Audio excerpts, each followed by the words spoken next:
Now I'm going to ask our C-suite leadership to please join me on stage. Let's react to some of the things that they've heard and we've heard here to give us their perspective on what's happening across the board. I'm going to invite up Jean-Luc Decaux, Co-Chief Executive Officer of J.C. Decaux, North America. Suzanne Grimes, Jean-Luc, join me here.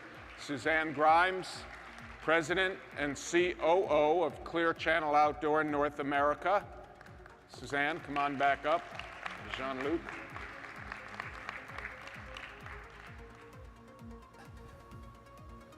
Chief Executive Officer of CBS Outdoor Americas, Jeremy Mail. Hi, Suzanne. How are you? This is Suzanne, not Jeremy. Hello, how are you? Jeremy, welcome. Thank you. And too. Sean Reilly, Chief Executive Officer of Lamar. No.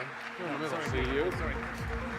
You only have one thing to learn from or remember from yesterday's on there. Thanks. This is an important and impressive group. I'm sorry to be dressed the way I am, but Sorry we didn't get the memo. sorry. You scruffy If only bastard. you'd known.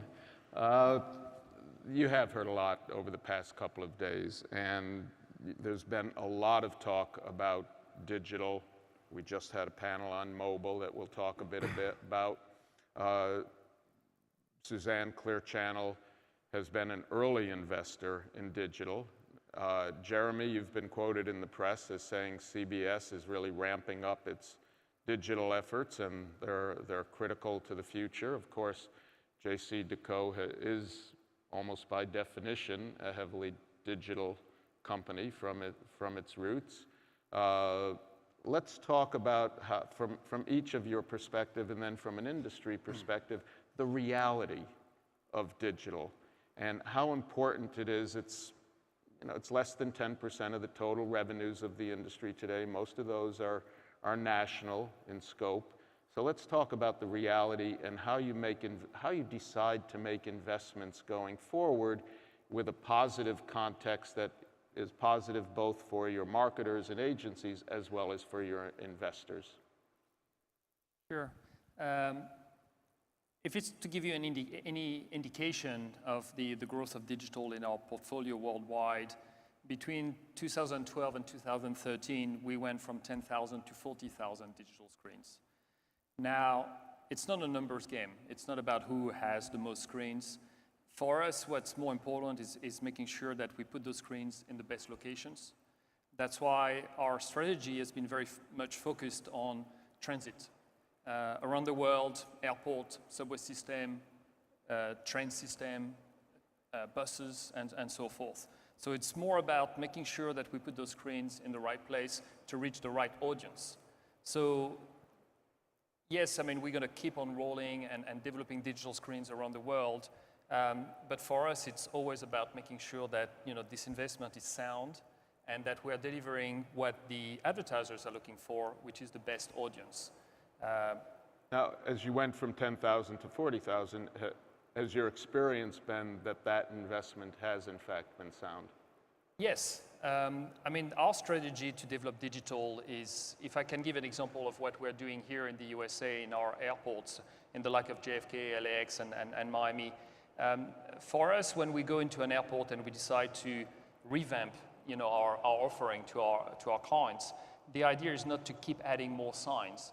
So the approach is very much, less is more. Mm-hmm. So when we look at an airport like LAX,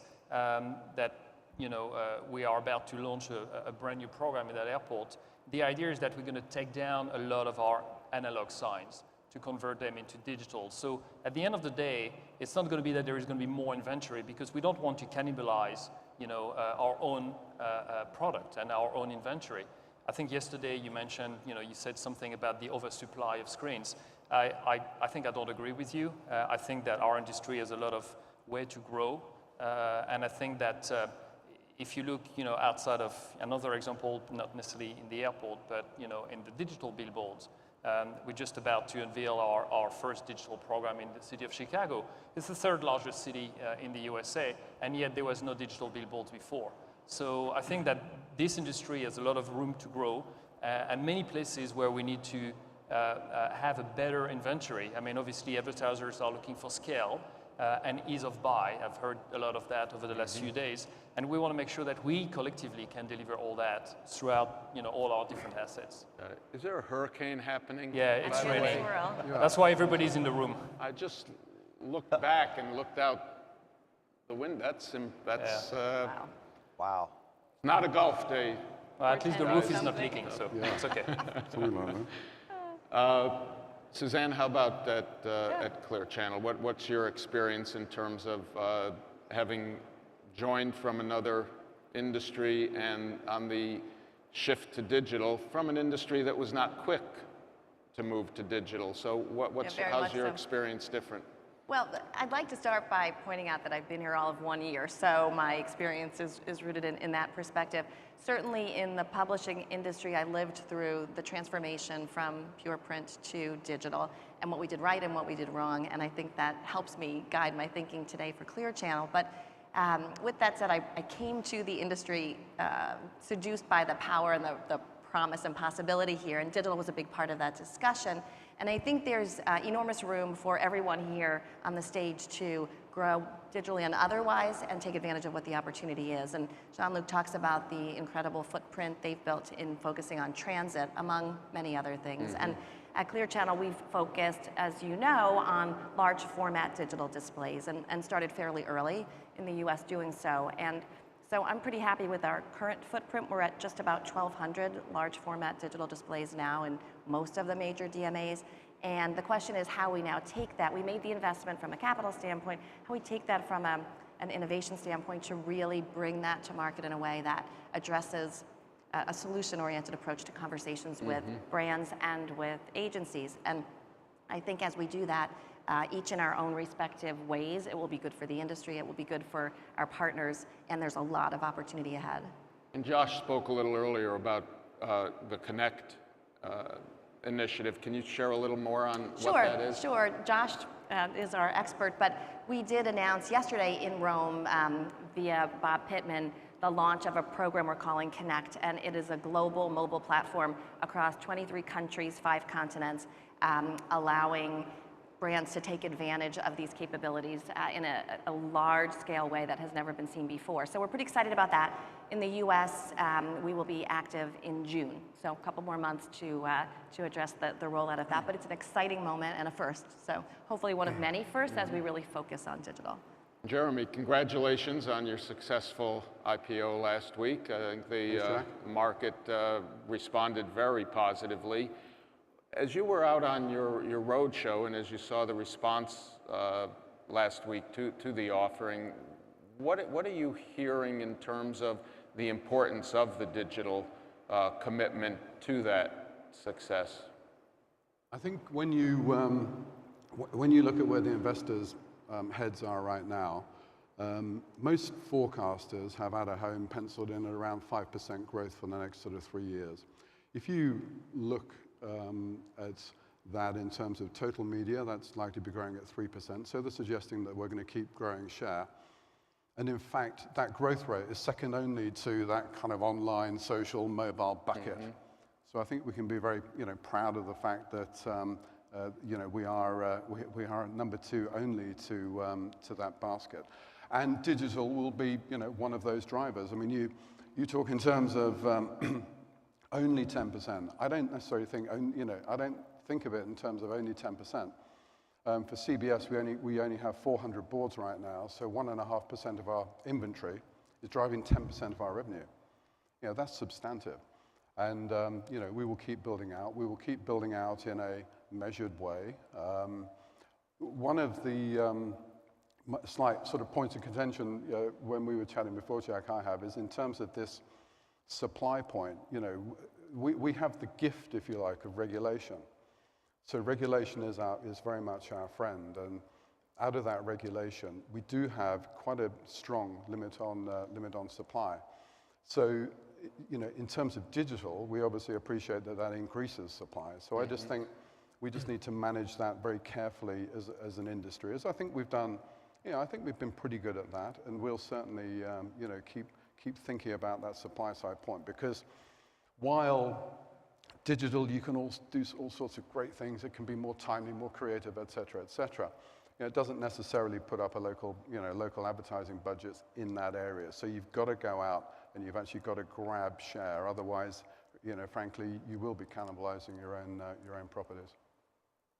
Thank you. Sean, yesterday on the financial panel, we talked a little bit about the similar issues, and we talked about the fact that Lamar is so heavily weighted toward local versus national business.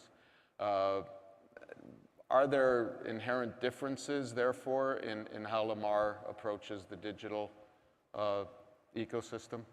I don't think so. We're really excited that the industry has the opportunity to build a truly national footprint, and that brands and advertisers and agencies can buy across our respective platforms and reach the whole country. And so we're pulling for each other in a very real way in that sense. We're 20% digital right now.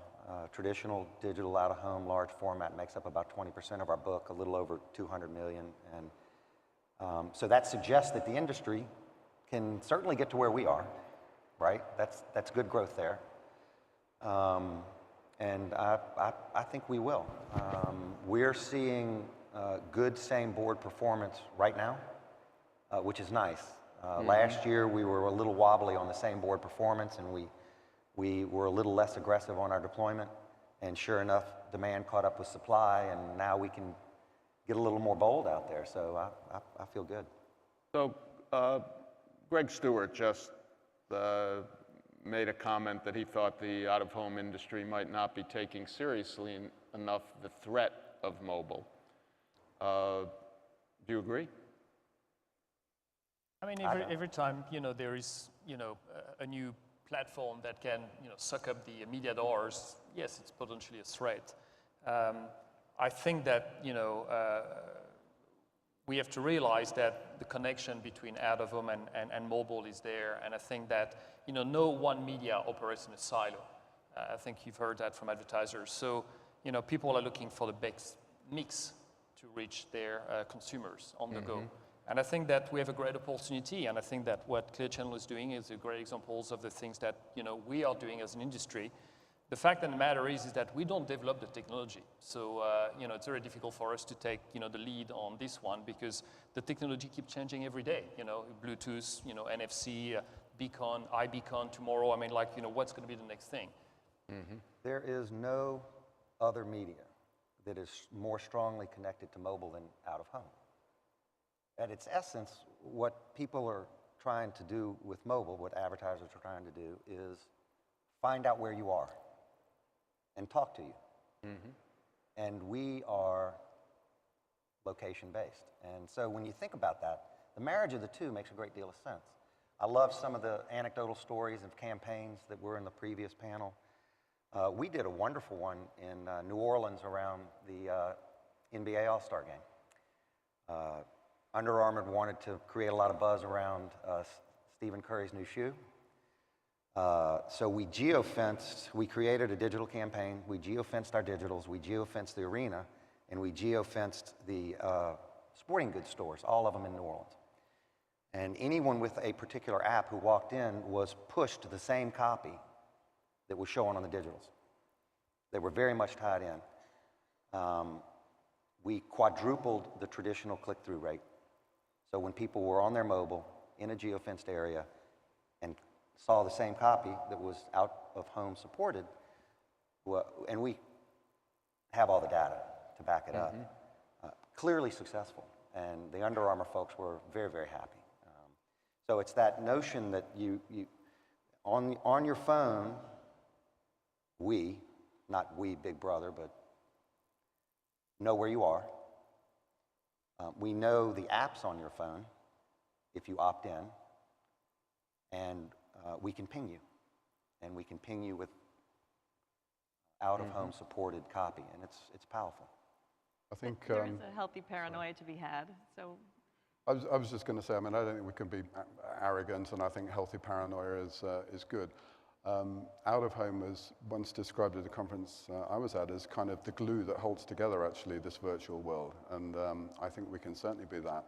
And I think there's also another sort of quite basic point that the fact that you can be now connected and out of the home is actually a great driver of our audience.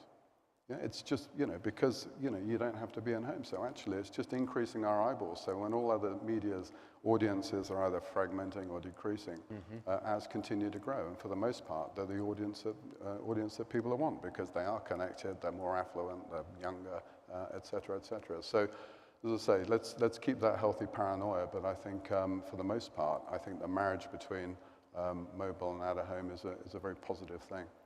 So the question is how we can help lead that charge and not react to it.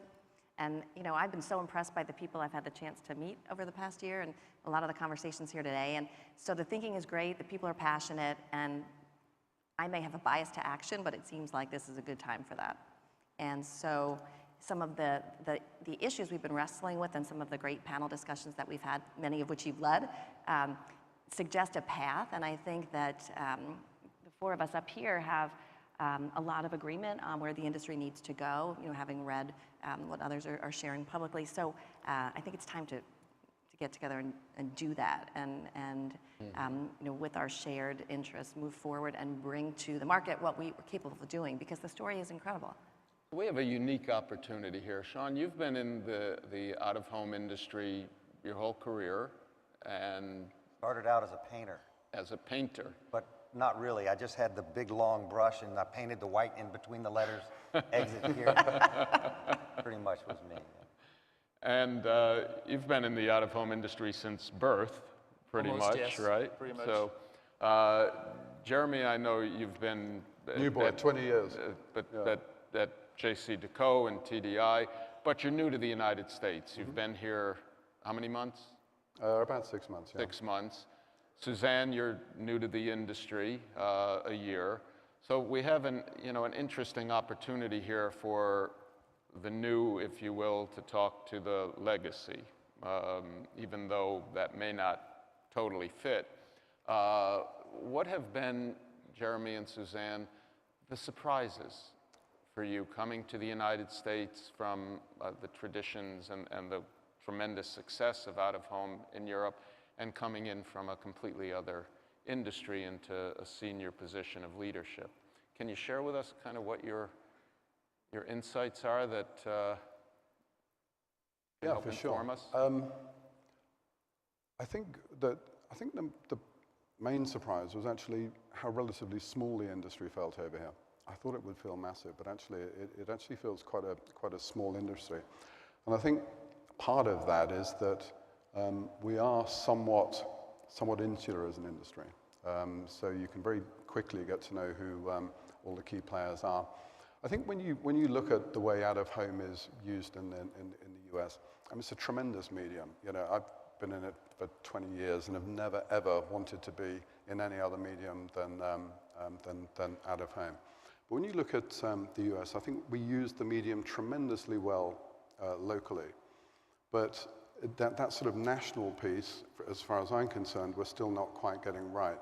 So the share of media in the US now is, our outdoor share is about 4.7%. And if you look to the rest of the world outside of the US, it's about 8%. So the first thing all investors and analysts particularly, when are you going to be at 8%? The answer is never.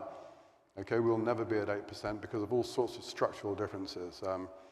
The example I always give is think Atlanta versus Amsterdam in terms of how out-of-home works in some of those European cities. But if you then sort of drill into national advertisers and look at the top 50, their spend in terms of ad dollars is only just over 2%. Mm-hmm. So they're roughly, compared to, say, the UK, about a fifth as likely to be thinking about out-of-home as they would be in the UK. So I think the challenges for us is to go to those advertisers, change the debate. We now have, if you like, base level data in terms of TAB. I think we can be smart in terms of how we overlay other data sets on that and start really going out and having those intra-media discussions about where out-of-home fits in that ecosystem. Right. because I'm not certain that we've been doing enough of that in the past. So that's certainly where part of the focus of CBS Outdoor will be as we go forward. Suzanne? I almost have the corollary to that, because being here and having worked in other areas of media, I think I did enough homework to appreciate what could be and remain wildly enthusiastic about what we can do. I think, however, I was surprised at how inwardly focused we were in expressing the value of out-of-home. And so, we now can prove the value of out-of-home in amplifying other media, and we know that's a big part of the story, and we know that the brands and agencies we speak with want to understand where we fit into the media landscape, but we really haven't spent the time to educate our own teams, much less the marketplace, on how we serve that purpose. So to me, that was a bigger divide than I realized, our current state to where we wanted to be. And so a lot of the work everyone was talking about in terms of training of the incredible teams that we have now, and activating what for us is 37 different local markets where we have great people there, and giving them the tools to be able to help tell the story is a big part of it. And I think at Clear Channel, at least, what we are working towards doing in telling that story is taking the talent that we have and then enhancing that with people who do have outside perspectives. And that's not just people like myself coming in, or Josh, whom you saw on the last panel, but others as well. So in the past year, even on the selling side, we made a point of hiring one group of sellers who had stronger media fluency than we typically would recruit for. And we've tracked them on a separate dashboard versus the rest of the team. And they have the advantage because they know the language of the currency, and it's easier, therefore, for them to tell the story. The others can tell the story incredibly well, too, but more within our world. So we've got to tell a bigger story, and we need to do so to drive share against those whom we haven't been speaking with before. So let me flip that, Sean and Jean-Luc. As you look at the newbies coming into the industry, and I'm not counting you as newbies, but as you look at those who are joining out of home to take it, coming whether you're hiring from the TV world or the digital world or from agencies and research companies with broader experience coming into our business, what are the cautionary notes that you can share with them to help connect them to the realities of the business, and what would be the advice you would give for those coming into the business? Well, first, welcome. Why, thank you, Sean. Very kind. I have found that whether it's internal to Lamar or to the industry, that a fresh set of eyes is always good. So I start there. As an industry, there are things that we unknowingly have done the same way just because they're the same way. And maybe it's time to look at them a little differently. So, that's my advice would be keep looking at us differently and pressing us to be better. Both are bringing Suzanne and Jeremy are bringing a renewed vigor to our organizations, the OAAA, and are able to take a fresh look at things. It can only be good. Can only be good.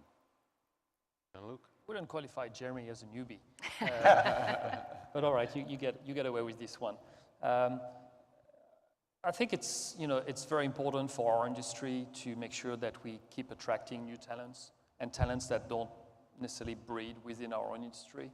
I think we've got to be more and more open to what is happening outside in this world, because the world is changing very fast. If you look at the way the consumers are interacting with the brands, it's changing. If you look at the way the marketers are interacting with their advertising agency, it's changing.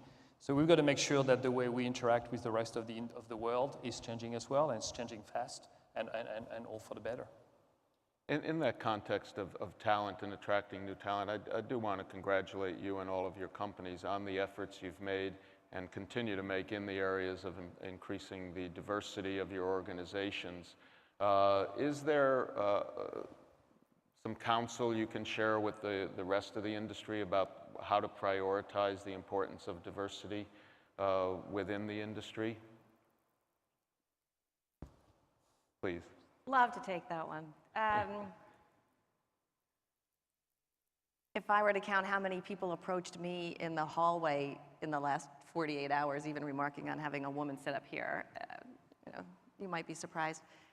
So there's lots of different kinds of diversity. I think that what I would support is the fact that different people bring different ideas, and it's people with different media experiences, different cultural experiences, different gender experiences. They all help us be better and smarter at what we do. And so I'm happy to say that on my executive committee today, we're about 50-50 male-female, not because that was a goal, but it just worked out that way, and I think they're terrific and happy to work with them. I think that as we have the chance to bring in new talent, we'll bring in lots of different types of people. And someone pointed out yesterday that perhaps what we see in this room, which is a lot of homogeneity, is an advertising issue or a media industry issue, not an out-of-home issue.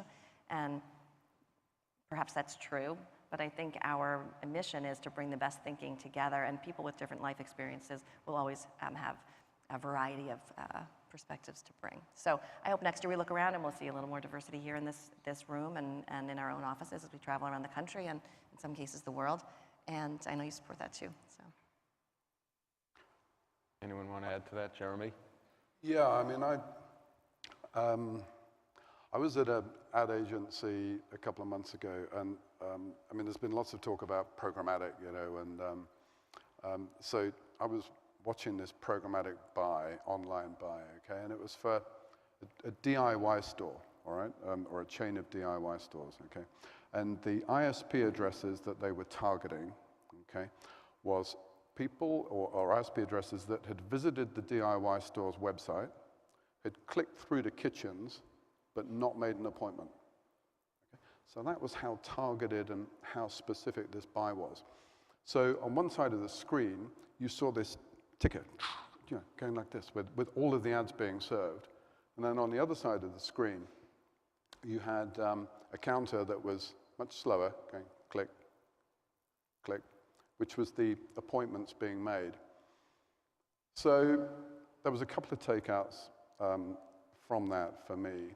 I think the first was that when you look at the media landscape that we're in today, we have to have people that really have grown up within that, within that environment.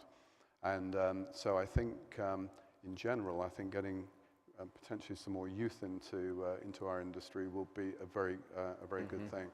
But the other thing that occurred to me, when we all talk about pragmatic this and that, and whether will outdoor be and when will it be and everything else, is, look, we're never going to be that. It's just not what we do. So while we can be very smart in terms of improving our trading platforms and who knows, potentially, having that sort of, our inventory sitting on exchanges or whatever, let's also just not lose sight of what we're very, very good at, Let's also keep selling what we're good at. So whether or not, Trish earlier on said anything in terms of, reach and frequency, fine. Doesn't matter what we call it, but what we know is that we are still the most powerful medium out there that in terms of getting across low cost, relatively low cost branding transactions. So let's just not on forget that point of programmatic, and we don't have a lot of time left, so fairly quick answers, but I'd be remiss if I didn't ask, what are the commitments that your companies are making to conform to what the agencies are requesting you do in the way of support for their automated systems? Well, I think that we've got to play game with the agencies, obviously, with what their needs are. We've heard it before. I mean, people are looking at the ability to plan and buy a lot faster and react a lot faster. At the same time, our industry is moving a lot towards digital, and we've got to be able to, put the two together. You can't just say, hey, I've got a digital board, but it's going to take you 3 weeks to plan and buy my inventory. So we've got to, bridge the gap and move a lot faster. So, it's a dialogue that we need to have with the advertising agencies, trying to understand what they want. Every shop is different. Every shop wants to have their own proprietary system. So I'm not sure exactly how it's going to pan, whether we're going to have our system collectively, individually, and how we interact with the agency, but it's certainly part of, how we make ourselves better. Good.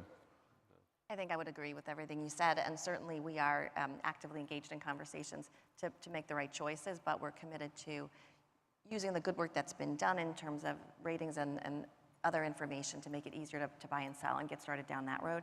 And I think that can only be good for all of us. I think we have to de-expense that transactional piece of our business one way or other. So we can take dollars out of that, which is just, it should be a lot easier and should be a lot less expensive. And what I'd like to do is take some of those dollars and put them into that sort of marketing effort that I talked about earlier on in terms of actually going out and growing the share of this business. To do? Is that practical to do? Can you actually do that? Yes, I do think it's, completely practical. It's, we've got sort of one, test at the moment that, with luck, we'll be just a few months away from launching. So, yeah, it's practical. Good. Sean? So we had this conversation yesterday, and I waffled on programmatic, and we migrated to automated. Right. Because I have some issues with the full-blown programmatic context. But so what we've done, and it's easier said than done. It rolls off the tongue nicely, but in the real world, you have to execute. So we've opened up our architecture to our IT architecture to third-party vendors and to agencies. And we are in the process of allowing them to go in and check avails, getting to the place where they can get pricing, e-contract, execute, and move on. Again, that rolls off the tongue, but that's where I think we are eventually going to go. And I think we can do it not with some centralized industry buying platform, because again, some of the agencies have their proprietary thing and they don't really necessarily want that. But to the extent we can continually press our IT, internal IT people to think about open architecture and designing platforms that third parties and agencies can write apps to enter, we'll get there. But it's going to be a journey. And as you look, and we'll again, this will be the next to the last question. Sean, as you look at the next 12 to 24 months, the one or two things that you'd really like to identify that you'd like to change to create more stability within your organization? So the OAAA did some polling of our large customers, and a couple of themes emerged. They really like digital. They like large format traditional digital. In particular, they're looking for better and more impactful nationwide coverage. So I'd like to see us continue, all of us continue to move in that direction, because I think we all benefit to get that national buy that we don't get today. And the other theme that came through, and it's a little thing, but it should be an easy thing, we don't have standardization across traditional digital platforms on the slot per second model. And what I'd like to see us do as an industry is agree to that. For example, Lamar is 6 slots, 8 seconds. Others are 8 slots, 6 seconds. Now, there's a difference there in dwell time, CPM. And so I think if we can do that little thing, build the national footprint, agree on standardization on protocols, I think we'll get more business. That's worth sustaining that message. Yes. And getting a response from the industry on that standardization. Standardization is a critically important issue across a lot of the emerging and legacy businesses. Thank you. Jeremy? Yeah, I mean, to be honest, I'd very much echo what Sean said. I think there are some sort of fairly easy wins there. I still think that as a medium, we're seen as being complicated. I don't think we should be, and I think we can certainly help there. We're also seen as being something that's kind of always booked. You can never get what you want, and the reality is, it's just not that way. So maybe we're not explaining that piece well enough, within agency land. So yeah, I'm completely on board with doing some smart things, relatively quickly that we can just say, right, that's an action, and start getting some extra dollars. Simplify, uncomplicate the business. Very much. Suzanne, one or two things. Simplification is a big theme. Standardization certainly is, as is data, which we've touched on. And then I think ultimately, as I mentioned before, I think the messaging is the most important thing of all, sharing the word with the uninitiated, because the story is very good, and especially if we create that simplification and then we're really talking about the value that we have to offer. Good. Jean-Luc? Ultimately, I think that we have to find our way to the big stage. I mean, through everything that has been said, I think that we have to work harder collectively to make it to, what I just described as the big stage, to be at the forefront of discussion with agencies and advertisers, which very often I think that we are an afterthought. And I think that that's what we have to break. I mean, we have to collectively somehow, with all the product and great marketing initiative that we are individually doing or through the AAA or the TAB, I think we've got to raise our game and be in that super league. And once we are there, I mean, I think that's where we can grow even exponentially. And I think in that context, it'd be good next year in San Diego for Bob Leodis of the ANA, Nancy Hill of the 4As to be here at this event as well. And we have to be at their event like Francois did, because if you're not at the big stage over there, well, then they don't talk about us, and that's what we're missing. And Francois' presentation did get voted, I believe, at the 4As, the #1 presentation. So that's a good sign for the industry. So a last question, more anecdotal. Jean-Luc, hopefully you can start. Can you recommend to the audience either a book you're reading or a new app that you're particularly fond of, or both? I'll go with the app, Uber. Great. Used it in a lot of American cities, in Paris, in London. It's fantastic. Fantastic tool. And what I just heard, a valuation for Uber, something like $3 billion already valued. The company is valued at, not making any money yet. Yeah, so, no, well, buy some stock. Maybe it's cheap right now. Exactly. Suzanne, a book? I'm a big fan of it. You want a book? Okay. I wondered if this was appropriate, but the book I just finished reading on the way down is called Marriott's Ecstasy, and it sort of questions the relationship between gullibility and faith, which may be relevant in some of the moments of decision making here, maybe not, but it's a fabulous book. Well, from an app point of view, probably not hugely relevant, but for a Brit abroad, the BBC News app is excellent. In terms of books, I mean, this is just totally inappropriate. But I've just finished a book called "Kill Your Friends" by a guy called Niven, and I'll tell you what, it's a riot. So if you don't take yourself too seriously, "Kill Your Friends" title. By somebody Niven, John Niven, I think. Like Steal This Book. Yeah, another great title. Good. So for a book, Flash Boys by Michael Lewis. This is it's a hot book right electronic now. trading and Yes. and all that, and it's quite good, quite informative, and he's a pretty funny guy. App, I have to shamelessly promote our own, Lamar's very own Road Ninja. It's the best travel app in the world. Get it? It's free. All these things are free, and we don't make any money. We can't figure out how to make money off of it, but it's a great app. And let's call it our friends at Blipper, too, helping us with Art Everywhere, because yeah, I was going to ask you about Blipper. That's the device exactly for voting for Art Everywhere, which I mentioned yesterday. So if you can support them, that would be a great thing. That'd be great. A couple of apps I like, SoundCloud, which if you're fans of Pandora, Spotify, SoundCloud is a discovery engine. It's like the YouTube for music, for user-generated music, and there is some great music there, and it's an emerging a platform. Almost as good as iHeartRadio, I have to say. iHeartRadio is also fabulous. There you go. Yes. Definitely timed up. And on the Beacon business, there's a company called Sonic Notify. It's not an app, but they are the Android platform for the Beacon, the complement to the iBeacon, and a company also that I think the industry should pay attention to. A book that I would recommend. It's very difficult navigating. It's not an easy read. It's called The Decision Loom by a former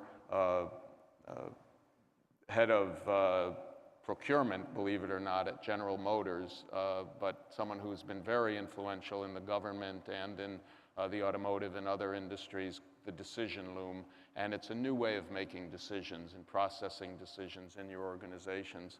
I wish we had a lot more time, because I could continue this conversation easily for another couple of hours, and I think we could engage in a lot of fun debates and discussions, but it's been a great way to close out this incredible 2 days.